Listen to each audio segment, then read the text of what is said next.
What is up, Gear Squad? Peach is hosting a GearCast Impressions with you. I know that you have the pleasure to seeing Chaingear's beautiful face, but unfortunately, due to technical difficulties, you're only going to hear audio. Again, classic Peaches, am I right? But you've seen the hype train, you've seen the stuff leading up to this point, and Chaingear and I have been sinking quite a few hours into Mafia 3. 2K's and Hangar 13's Mafia 3. So, right out of the gate, do you like the game? I do. I do like the game. So do I. Oh my god, so do I. But the thing is, again, getting right into it, I think the best thing about this game is the story, by far.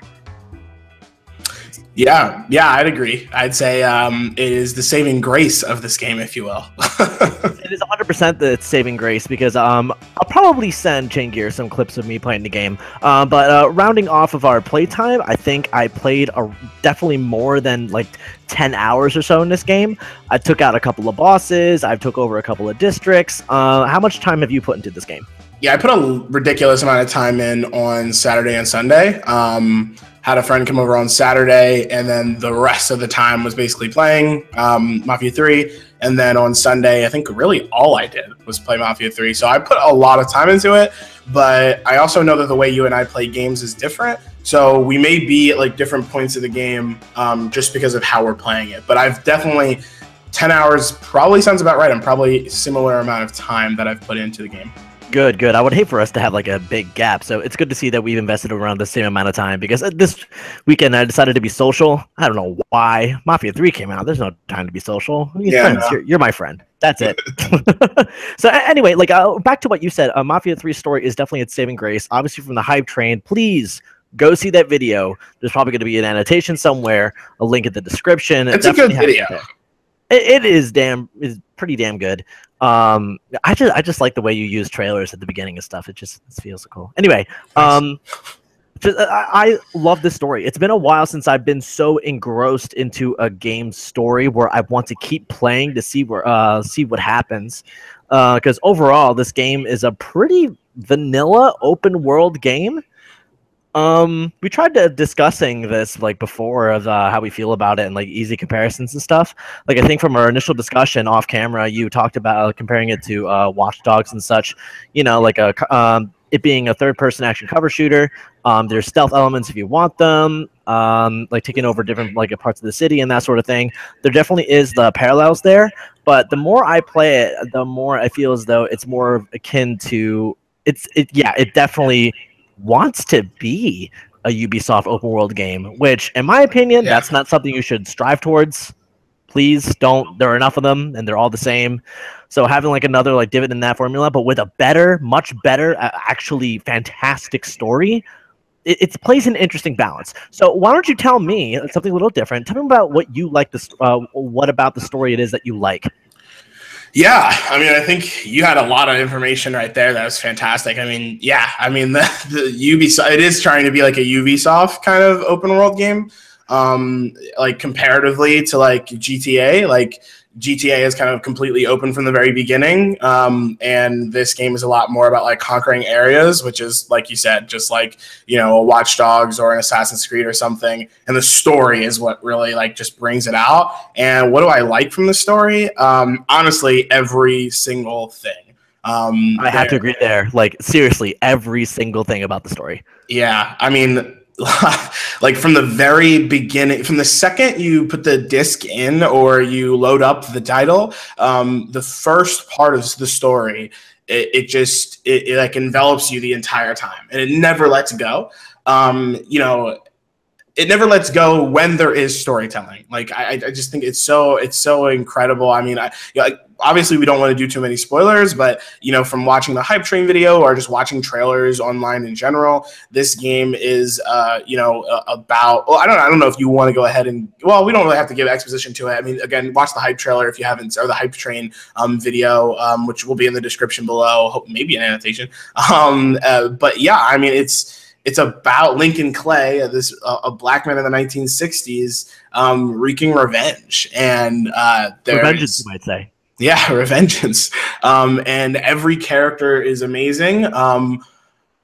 I mean, there are a couple things that have put me off a little bit. A couple characters. I don't know if you want I can think of one that really like pisses me off, but we could discuss that off camera. Yeah, I mean, every single main character I feel like is perfect. Like every single main character makes me feel a specific way, and it's not like, oh, I just hate this, like the character design or something. Like all of them, I either love or hate them because of who they are as a character. But like, there have been like side characters, like for example, without, this doesn't really spoil the game. There's, Lincoln Clay is trying to take down the mafia, right, and basically build up his own. And he wants to take down the whole mafia, well, at least one large segment of it. And to do that, he has to do it from the roots. And he wants to replace everyone with these other, with his own mafia, with his own mob bosses. And each mob boss has their own underboss, a couple, or at least one underboss, as far as I know so far.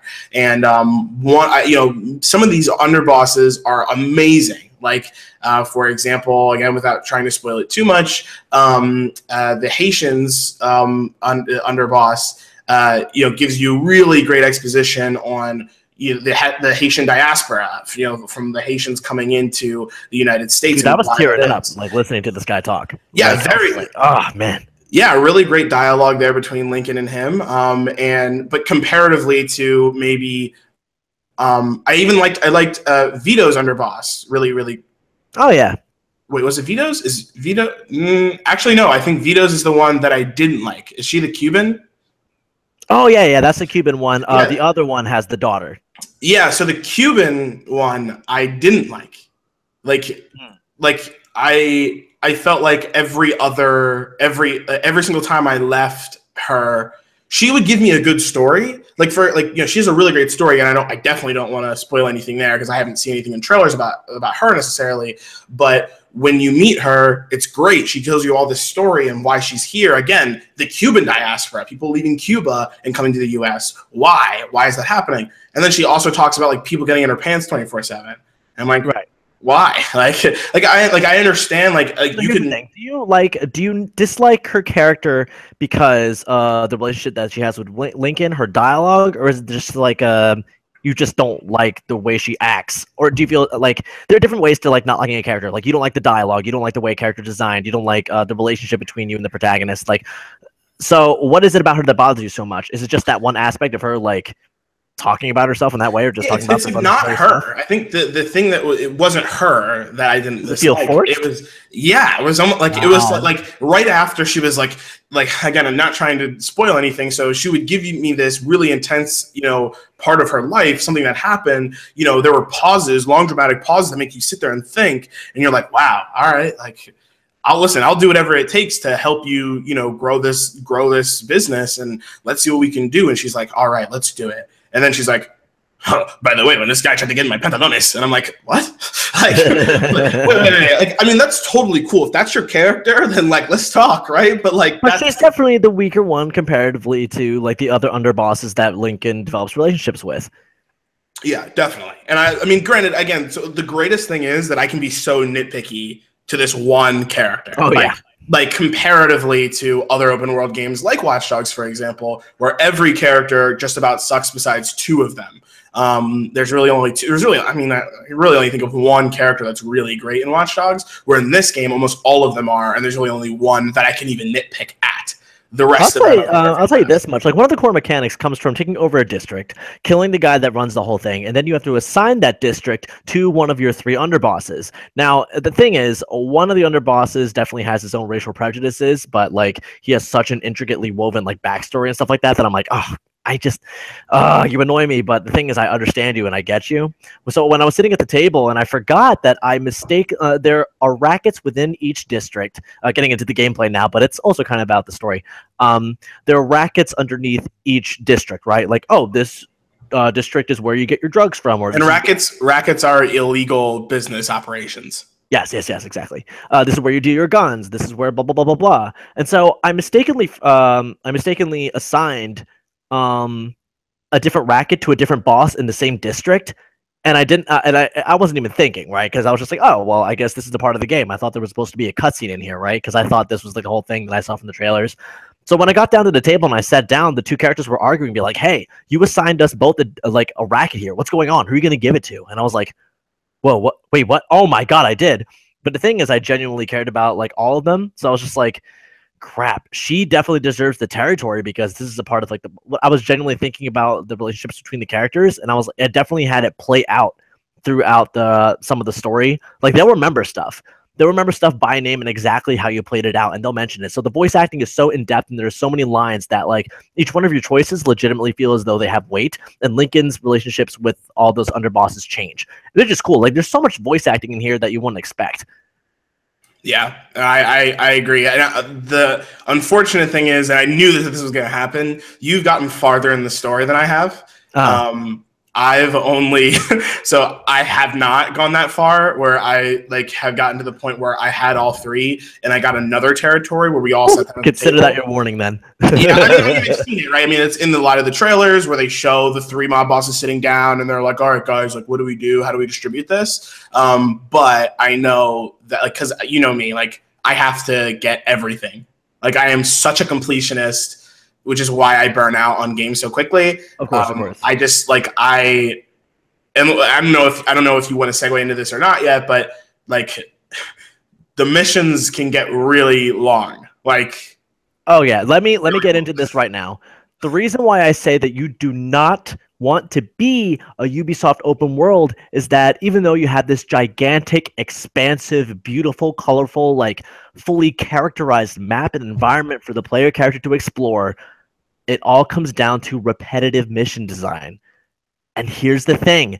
This has the same curse as Watch Dogs, where I have one gun that I use that I'm using like throughout, to the point where like the mission design and the way you like kill characters is getting so repetitive that I'll go in loud just to break up the grind for me. And that is something that I haven't done since like the last Assassin's Creed game, like Syndicate or like Watch Dogs and that sort of thing.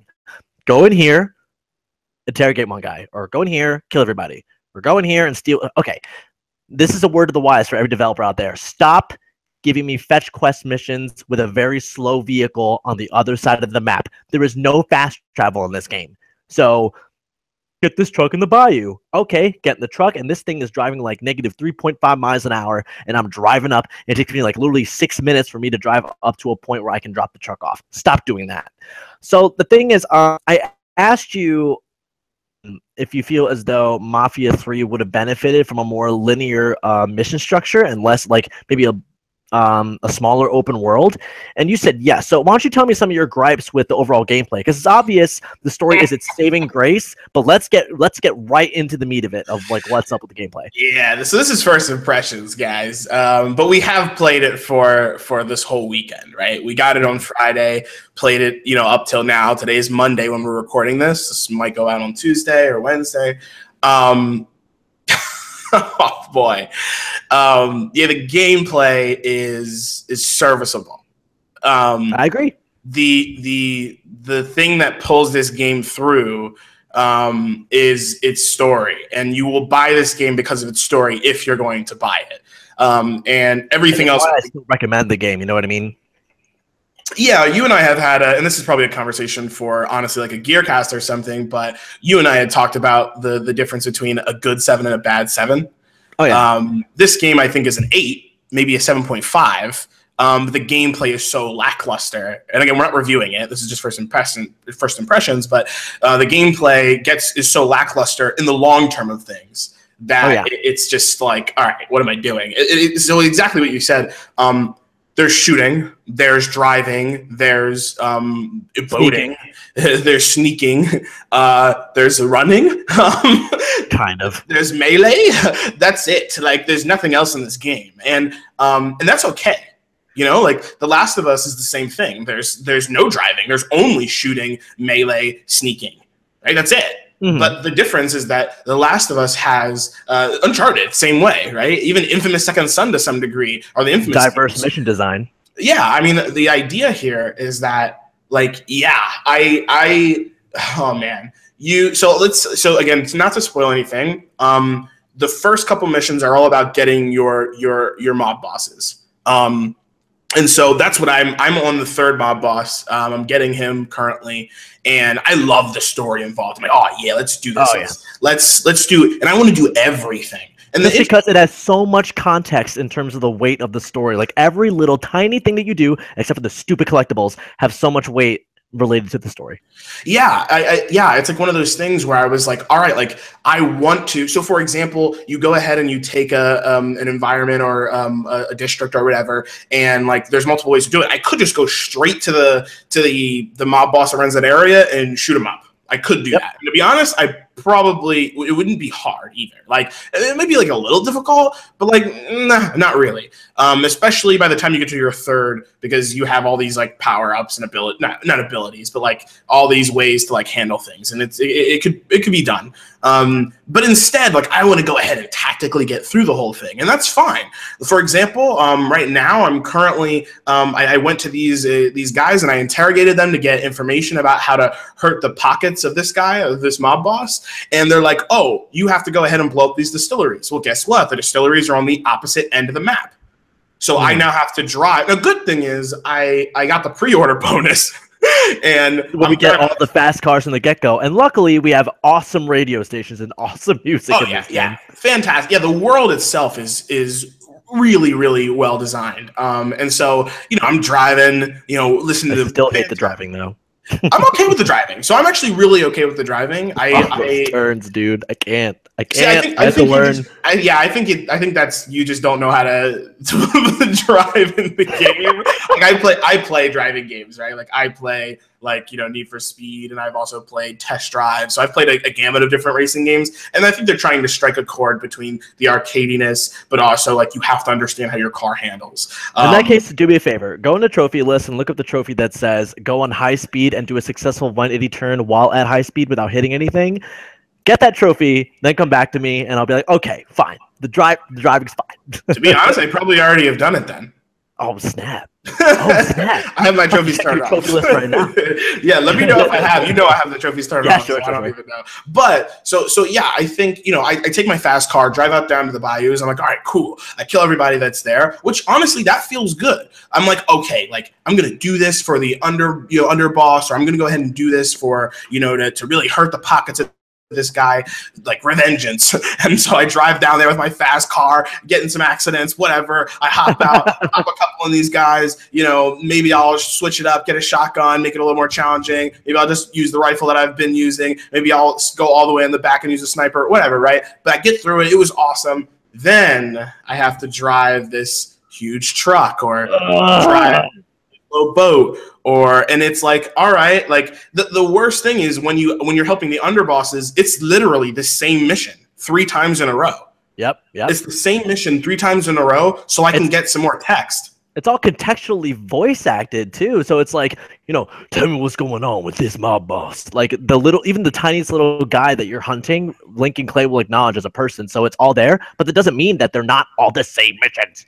Yeah, it's like, it's so like all of the story and context is so good, but it's like these missions, like honestly. And so anyway, to get back to your question, would this game be better, more linear? And again, when you mention more linear, we're talking about, something either with smaller map design or, some sort of again, Last of Us or Uncharted. Yes, but I don't think it would be like linear. Like I don't think it should be like Last of Us and Uncharted, where it is that linear, where it's chapter based. But I do think, and I don't even really think it should be a smaller map. Damn it, you did get the trophy. yeah, sorry, dude. But I think that there's a way. I think that there is definitely a way to like skip the BS. And I think one of the greatest things about like being able to have a linear game is you can have as many power-ups as you want. You can make it as wacky or as realistic or whatever as you want, because you're going to reach that pinnacle, right? Mm-hmm. And so I think I think go get the drugs or whatever from this place, or go get the boat from this place, or go get the giant truck from this place. But like, why am I doing it over and over again? Like couldn't you just do it differently? And I don't necessarily know if this is the right place to like think of the way to make it better, but making it more linear somehow, or making it just faster to do these things would have been better. Having more. I'll say this. So Another thing that I was comparing this to is that, do you remember way back in the day, back in 2009, Saints Row 2, you were you were taking on bosses at your own leisure, at your own pace, in each and every single respective district. This is the easiest thing to compare it to, right? You were taking on the Sons of Zombie or the Brotherhood or the Ronin, right? So just like in here, we have multiple colors and multiple bosses that you could take out, and literally at your own pace, which is fantastic. But the difference between this and Stillwater and Saints Row is that Saints Row had a lot of distractions and stuff like that. But this is where we become to a divide, because me and Chaingear don't care for useless distractions unless they have context or they help you. You know what I mean? So it's like in GTA, we don't care if we can go bike racing or hang gliding or flying planes for no reason. Like, we don't care. Like, literally, that has no relevance to us whatsoever. So, like, I think if you littered the game with more interesting contextualized stuff, like different stuff, like what would happen if, like, you could take out a mob boss, like, peacefully? What if you, like, negotiated the district instead of, you know, going in there shooting everybody or whatever? Like, watch a lot of drama. That's a good point. I think this is hard. Like, at this point, it's hard because that's a really great comparison. And another great comparison is Infamous 1, right? Oh, yeah. Infamous 1, you start out with the Reapers, and then there's like the trash guys. But like there are all of these specific types of enemies that have districts, and you take them out. But it has smaller map design. But you can't do that for this kind of game. And also, Infamous had the leg up in the sense that each and every single respective enemy group, like every gang, was stronger after the other one. Here, they're all the same. Yeah, and I think another great example with the same type of enemies is Shadow of Mordor. Very similar, but the difference is that you can fast travel. So I think we have to sit down for a second and say, like, okay, well, why don't sit down? What is painful about this? Is it the repetitive nature, or is it the fact that the repetitive takes a long time? Because honestly, I'm okay with repetitive gameplay. Like, if the gameplay is fun and it has context to it all the way through, then who cares? Like, but I'm progressing, which I do feel like I'm progressing. The issue is that the progression takes so long, and I feel like there's no reason. So I think the better answer would have been to just get the truck, and then there's a blackout. Like, why do I have to drive up to that, right? Or get the truck and drive it to a point and have someone else pick it up. Like, how about you have us unlock fast travel? You know what I mean? Like, if you make me work for it, that's fine. Yeah, or at least some sort of way to do fast travel. For example, every single mob boss that you get, there's 3 of them, they have perks, and you can unlock more and more perks. That's kind of the RPG portion of the game. Imagine if there was a perk, and maybe there is, I don't think there is, but imagine if there was a perk where, someone would pick you up, which there are definitely games that do that. Maybe GTA might have that. But like, and so instead of having to drive myself, there is a thing where they're not going to pick you up, but they do. Of course, they deliver cars to you. That's one of like the first things that you get with one. Yeah, and that's fine. Like, I have that, right? So I have I can get a car delivered, and the greatest thing is I can do it in the bayous, which is awesome. When I tell someone, but can you imagine if you're like no signal there, like, oh, screw you, game. Sorry, I can't go out there. Wait, what? But I think it's great that you can do that, but like, at least give me a way, because honestly, I mean, let's be honest, right? Like, the game already suspends lots of belief. I mean, they're all like, for example, you have to wiretap these little stations so you can see the rest of the world, Ubisoft. And actually, it's not really like Ubisoft. It's actually more like Infamous. Well, the way I think about it is that, like, it's another barrier for you to find the collectibles that serve no purpose. So this just irks me ever so slightly. Actually, what I liked about it was the fact that it gives me Intel vision. Oh, about to say, like, we'll talk about that off screen. Sure. So I think it was one of those things where I was like, you don't really have to make it make sense, guys. Like, you can make it I'd like for it to make sense. Like, if you and to make the fast travel make sense, again, someone can just come pick you up. Like, hey, I need a ride. And I'm not finna drive, right? And so someone comes up, picks you up, and you leave. You can call a flipping taxi in GTA 5. You can't give me a taxi here? Right. So I think it's because I'm black. Like, come on, game. Right, or have one of your underlings do it, right? Like, have someone come pick you up. Why do I have to drive all the way through? Why do I have to? So Sal Marcano can be driven around. I can be too. I'm gonna be a big boy just like him. Right. I'll say one last thing that annoys me, and you know I was gonna bring this up. I can't customize Lincoln. Are you being me? Oh, so actually, that's an update. Ooh, really? Yeah, I think that's I'm glad you brought that up actually, because I always have a problem with these games, and the one game that actually did it for me was GTA 5, where there was so much customization, where you could take your car and put it in the garage, so you always had that car. Like you could go ahead and buy these different outfits and keep them. I thought that was really cool, and I wanted it in this game as well, but I didn't really care as much because I was like, well, it's Lincoln. Like, this is Lincoln, and it's not my Lincoln, this is Lincoln. Like, no matter what, like, this game, like, you're going around killing everyone. That is the game. But and even then, you could have, like, similar outfits and stuff that's true to the character. Like, sure, and that's what they're getting. Like, yeah, of course, like Joel. He wears, like, a different color flannel due to different seasons. Here's the thing with... I remember I went on vacation in New Orleans or whatever, and there's a very distinct style, and there's this beautiful style between districts and whatever. Like, people look different, and people wear like different clothing and stuff. Like, even if you give me how about this? We'll make a deal, especially if it's true to the character. If you give me like all of his available outfits throughout the game from the get-go, like I saw in the trailer, he has this really badass sleeveless jacket. I seen it. I want it. Can I have that? Just give me that. Just pass. Yeah, I'm assuming right. And I'm assuming that's what the DLC is coming, where you're going to be able to change the way that Lincoln looks. Again, that's not something I know you care a lot more about character customization. For me, I don't ever need Cole to look any different. He had like a couple different add-ons. Good comparison. I don't need I don't even know his name now. Oh man, Shadow Mordor. Troy Baker. Right.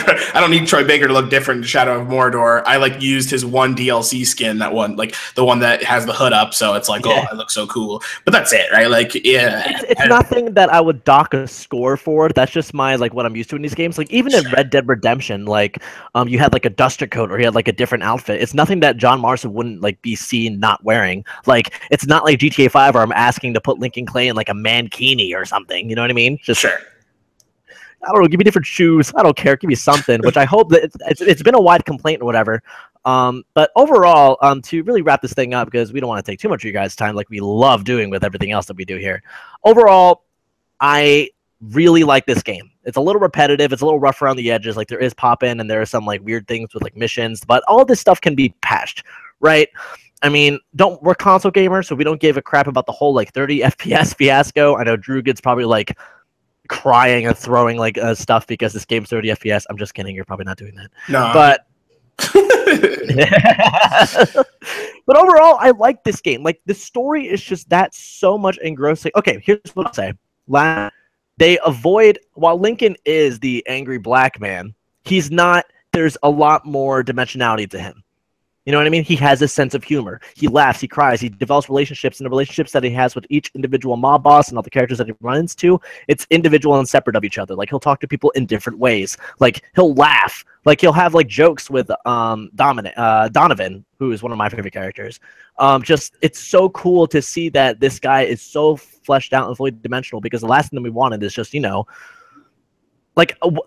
the trailer is definitely led me to believe. I was like, oh man, I really just hope he's not this angry black man out for revenge stereotype that we've seen so many times in so much media, So thank you, Hangar 13. Lincoln is phenomenal. He's way more than I thought he would be, and he's exactly what I wanted him to be. When I saw the trailers.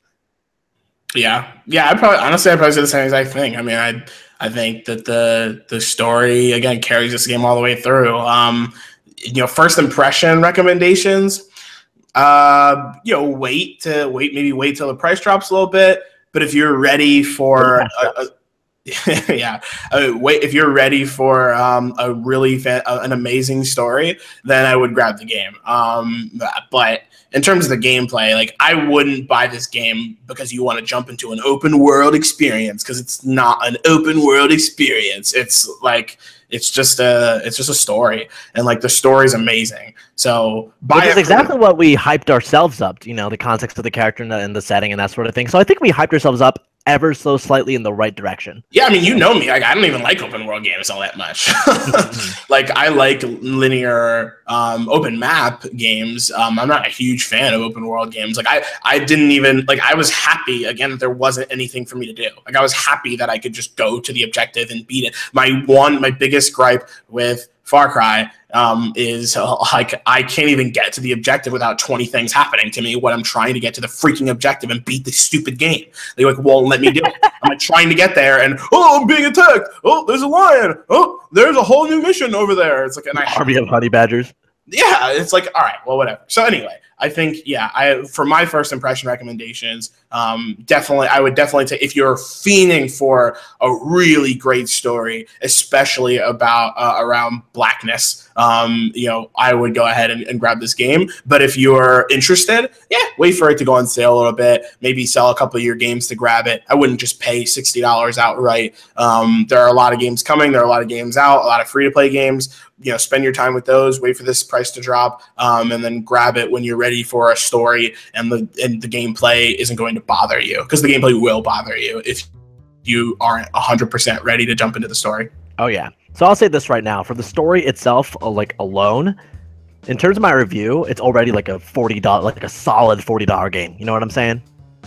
Yeah, I mean, for the story alone, like for me personally, I do not feel bad about my $60 purchase. Like, granted, I don't feel bad about this full price. Yeah, but I feel great about it. But yeah, I agree with you. Like, like $40 for, I even say honestly, $50. Like, this is the story's good.